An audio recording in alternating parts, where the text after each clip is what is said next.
सभी भक्तों को श्री शिवाय नमस्तुभ्यम। हर हर महादेव। 8 मार्च को महाशिवरात्रि पड़ रही है। 8 मार्च 2024 का दिन, साल का सबसे पवित्र दिन। इसी दिन को लोग महाशिवरात्रि और भगवान शंकर क्षमा करना इसी दिन को लोग माता पार्वती और भगवान शंकर के विवाह का दिन मनाते हैं। लेकिन गुरुजी ने अपनी कथाओं में बताया है कि इस दिन भगवान शंकर पृथ्वी पर अवतरित हुए थे। और साथ में भगवान शंकर के विवाह की तारीख कौन सी बताई गुरुजी ने? वो बताई है वैशाख शुक्ल दिन पंचमी गुरुवार।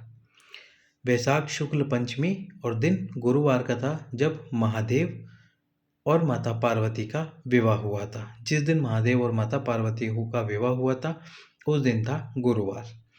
अब ये बात गुरुजी ने कम से कम 5 साल पहले या 7 साल पहले की कथा में बताई थी। अब गुरुजी भी इस बात को मानते हैं कि जब सभी लोग इस दिन को महादेव और माता पार्वती के विवाह का दिन बोलते हैं तो भाई आप सभी की रजामंदी से हम भी इस दिन को महादेव और माता पार्वती के विवाह का दिन बोलते हैं।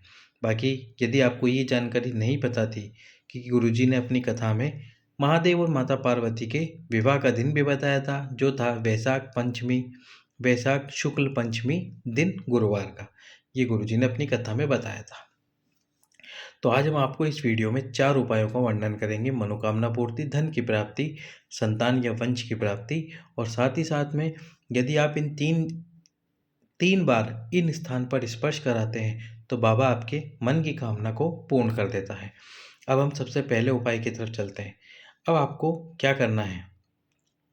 पारिजात का एक पुष्प आता है जिसके बारे में गुरुजी ने भी हाल की कथा में वर्णन किया था और आप इस पुष्प के बारे में अब जानते ही हैं। तो आपको क्या करना होगा? इस पुष्प को, कौन से पुष्प को? पारिजात के पुष्प को लेना होगा। 30 या 40 पुष्प ले लीजिए और ये 30 या 40 पुष्प लेकर इनकी जो पीछे वाली डंडी होती है उनको तोड़कर सुखा लीजिए और सुखाने के बाद में उनको बारीक पीस लीजिए, यानी उनका चूर्ण बना लीजिए, ताकि जब हम इसमें जल मिलाएं तो ये चंदन जैसा लेपन हो जाए। फिर हमको एक ही पारिजात का पुष्प लेना है जिससे बाबा से हमको वो मांगना है जो हमको प्राप्त ना हुआ हो। अब ये उपाय किस किस के लिए? जैसे कुछ माताएं बहनें जिनको 15-20 साल हो गए, संतान प्राप्त नहीं हुई, उनके लिए। कुछ माताएं बहनें जिनके पुत्री है पर पुत्र प्राप्त नहीं हुआ, उनके लिए भी है। कुछ माताएं बहनें जिनके 2 या 3 पुत्री है, पुत्र की प्राप्ति नहीं हुई, उनके लिए भी है। या जिन माताओं बहनों का रजस्वला धर्म बंध है या शरीर में कोई भी समस्या है, उनके लिए भी ये उपाय है। तो आपको एक पुष्प ले लेना है। अब आप उत्तर दिशा से समर्पित कर रहे हो पुष्प या फिर दक्षिण दिशा से, जिस भी दिशा से इस पुष्प को समर्पित कर रहे हो। पहला स्थान भगवान शंकर के शिवलिंग में। ये स्थान अब तक सभी लोगों को ज्ञात है और जो महादेव के भक्त हैं उन सभी को इस स्थान की जानकारी है। मैं आपको इस स्थान की जानकारी नहीं बता रहा, आप कमेंट में मुझे इस स्थान की जानकारी बताएंगे। ये कौन सा स्थान है जो महादेव के दोनों चरणों के बीच में, आप जानते ही है ये स्थान गणेश जी का होता है, ये कार्तिकेय जी का होता है, और ये बीच में मोटी सी लाइन, जिसके बारे में आप हमें कमेंट में ज़रूर बताना कि ये कौन सा स्थान है। पुष्प आपको समर्पित कर देना है। पुष्प समर्पित करते समय यदि उत्तर से कर रहे हो, दक्षिण से कर रहे हो, जिस भी दिशा से कर रहे हो, पुष्प इसी प्रकार से समर्पित करना है। डंडी महादेव की तरफ करना और पुष्प समर्पित करते हुए आपके मन की कामना, आपकी मनोकामना को बोलना। मनोकामना कौन सी? संतान प्राप्ति की मनोकामना को बोलना। बाबा से प्रार्थना करना, मेरी झोली भर दे महादेव, मेरी झोली को खुशियों से भर दे, साथ में मेरे वंश में वृद्धि करा दे और मुझे संतान की प्राप्ति करा दे। इसी पुष्प को हमको उठाना है थोड़ी सी देर बाद, 5 सेकंड, 10 सेकंड, 1 मिनट बाद।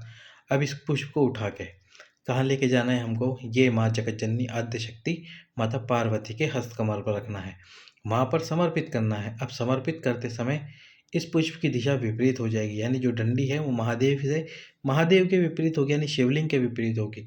और उसके बाद में जो पुष्प वाला भाग है वो हम शिव जी की तरफ करेंगे और बाबा से यही प्रार्थना करेंगे, हे भोलेनाथ, मेरी झोली को भर दो महादेव, मेरे झोली में पुत्र प्राप्ति करा दो, संतान प्राप्ति करा दो।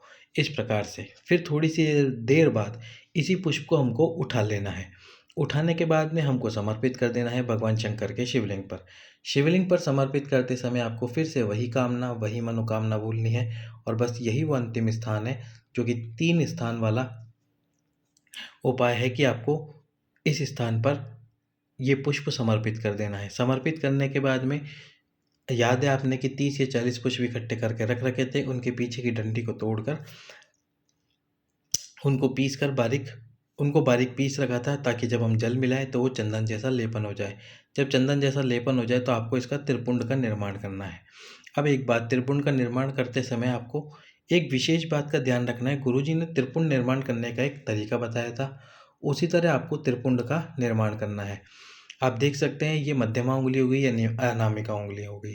मध्यमा उंगली यानी कि बीच वाली उंगली और ये अनामिका उंगली जिसमें हम रिंग को पहनते हैं, रिंग सेरेमनी के समय, शादी के समय रिंग पहनते हैं। तो सबसे पहले इन दोनों उंगलियों से आपको ऊपर की, जैसे त्रिपुंड में 3 लाइनें होती हैं, तो ये जो ऊपर की लाइनें एक ये वाली और एक ये वाली, इन दोनों रेखाओं का निर्माण करना है।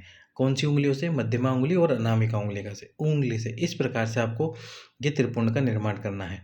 फिर जो हमारी बीच वाली उंगली के पास वाली उंगली यानी अंगूठे के पास वाली उंगली है, उस उंगली से हमको नीचे वाली लाइन का, तो जैसे ऊपर की 2 लाइनों का निर्माण हो गया बीच वाली उंगली और रिंग वाली उंगली से, और जो नीचे वाले त्रिपुंड की लाइन होती है उसको हमको इस वाली उंगली से बनाना है जो आप देख रहे हो, अंगूठे के पास वाली उंगली। फिर इसके बाद में हमको जब ये तीनों रेखाएं निर्मित हो जाए, फिर जो अनामिका उंगली है उसी उंगली से हमको त्रिपुंड के आसपास की रेखाओं का निर्माण करना है और त्रिपुंड को बना देना है। त्रिपुंड बनाने के बाद बाबा से प्रार्थना करनी है। यदि आपके पास में चंदन और है तो ये जो माता जगत जननी पार्वती का हस्तकमल है, इस पर भी आपको वो त्रिपुंड यानी कि जो पुष्प को सुखाकर हमने चंदन बनाया, उस पुष्प के चंदन को लगाना है माता पार्वती के हस्तकमल पर। बाबा से प्रार्थना करनी है। एक बात का और विशेष ध्यान रखें, ये जो बीच में स्थान होता है 64 योगिनियों का, जो गुरुजी ने हाल ही की कथा में बताया, इस स्थान पर भी आपको थोड़ा सा चंदन अवश्य ही लगाना है, आपके मन की अभिलाषा करके, आपके मन की कामना करके। महाशिवरात्रि के दिन यदि आप ये उपाय कर देते हैं तो बाबा आपके मन की कामना अवश्य ही पूर्ण करेगा, आपके मन की अभिलाषा अवश्य ही पूर्ण करेगा, आपको संतान प्राप्ति, वंश वृद्धि अवश्य ही कराएगा। आप देख सकते हैं ऊपर की दोनों रेखाओं का निर्माण 2 उंगलियों से और नीचे की जो एक रेखा है हम इस वाली उंगली से निर्माण कर रहे हैं। तो इस प्रकार से आपको चंदन लगाना है भगवान शंकर के शिवलिंग पर। और यदि आपके पास में चंदन अतिरिक्त है तो प्रतिदिन श्रृंगार करते जाइए बाबा का, प्रतिदिन चंदन लगाते जाइए शिव जी पर। इस प्रकार से आपको ये उपाय करना है महाशिवरात्रि के दिन। अब अगला उपाय जो कि है धन प्राप्ति के लिए, यदि आप शिवरात्रि वाले दिन एक पुष्प, और वो पुष्प कौन सा है?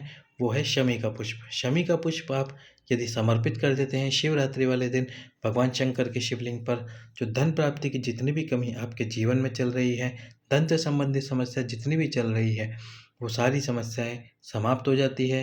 यदि आपके जीवन में कर्ज मुक्ति है, कर्ज बढ़ रहा है और आप चाहते हैं कि कर्जों से आप मुक्त हो जाए, वो कर्जों से भी आप मुक्त हो जाते हैं यदि आप एक पुष्प समर्पित कर देते हैं महाशिवरात्रि वाले दिन।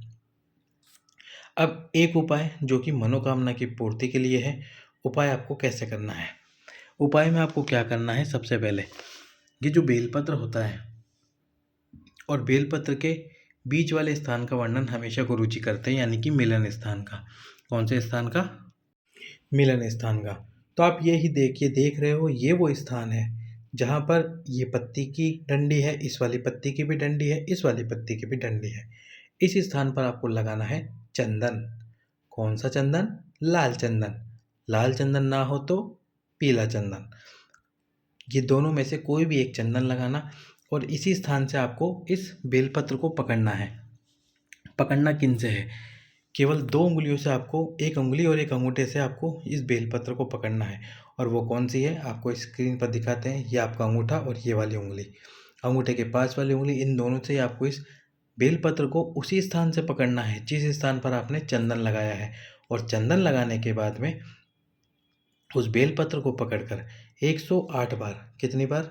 108 बार महामृत्युंजय मंत्र शिव जी के सम्मुख में ही बैठकर शिवरात्रि वाले दिन महामृत्युंजय मंत्र। अब आप बोलोगे भैया इतनी देर तक हम महामृत्युंजय मंत्र का जाप कैसे करेंगे, क्योंकि शिवरात्रि वाले दिन तो लोग मंदिर में आते ही रहेंगे, बार बार बीच में परेशान करते ही रहेंगे, जल चढ़ाते ही रहेंगे, पूजा करते ही रहेंगे। तो इसके दो तरीके हैं, या तो आप पहुंच जाओ सुबह सुबह 4 बजे 5 बजे शिव मंदिर, जब कोई ना हो तब आप ये उपाय कर लो, या फिर आपके घर में जो भी शिवलिंग हो उस शिवलिंग के सम्मुख में बैठकर आपके घर में ही ये बेलपत्र समर्पित करो। क्योंकि जब आप ये उपाय कर रहे हो तो इस उपाय के बीच में कोई भी इस उपाय को टोके नहीं, रोके नहीं। मतलब जैसे कि आप उपाय कर रहे हो, आप 108 बार जाप कर रहे हो, अब कोई बीच में आया और जल चढ़ाकर चले गए शिव जी पे, तो फिर से आपको 108 बार, एक मतलब जितनी बार आप बोल चुके हो फिर से आपको पहले नंबर से शुरू करना पड़ेगा महामृत्युंजय मंत्र बोलना। तो यदि शिव मंदिर में इतनी देर आप नहीं बैठ सकते, इतनी देर आप बैठ कर भी ये उपाय नहीं कर पाओ, तो फिर आपके घर के जो शिवलिंग है उस शिवलिंग पर ये उपाय कर लो। 108 बार एक बेलपत्र समर्पित करके आपके मन की कामना, आपके मन की मनोकामना को पूर्ण कर लो। जो भी आपके मन की बात है वो, यदि संतान प्राप्ति की आपकी इच्छा है तो एक बार ये उपाय अवश्य ही करके देखिए। अब हम पहुंच गए हमारे वीडियो के आखिरी उपाय की तरफ। आखिरी उपाय क्या है? शिवरात्रि वाले दिन जब आप शिव मंदिर से बाहर निकल रहे हो, तो बाहर निकलते समय ये जो बाबा के चरणों वाला स्थान है, इस स्थान पर आपकी हथेली, सीधे हाथ की हथेली को अवश्य ही लगाना।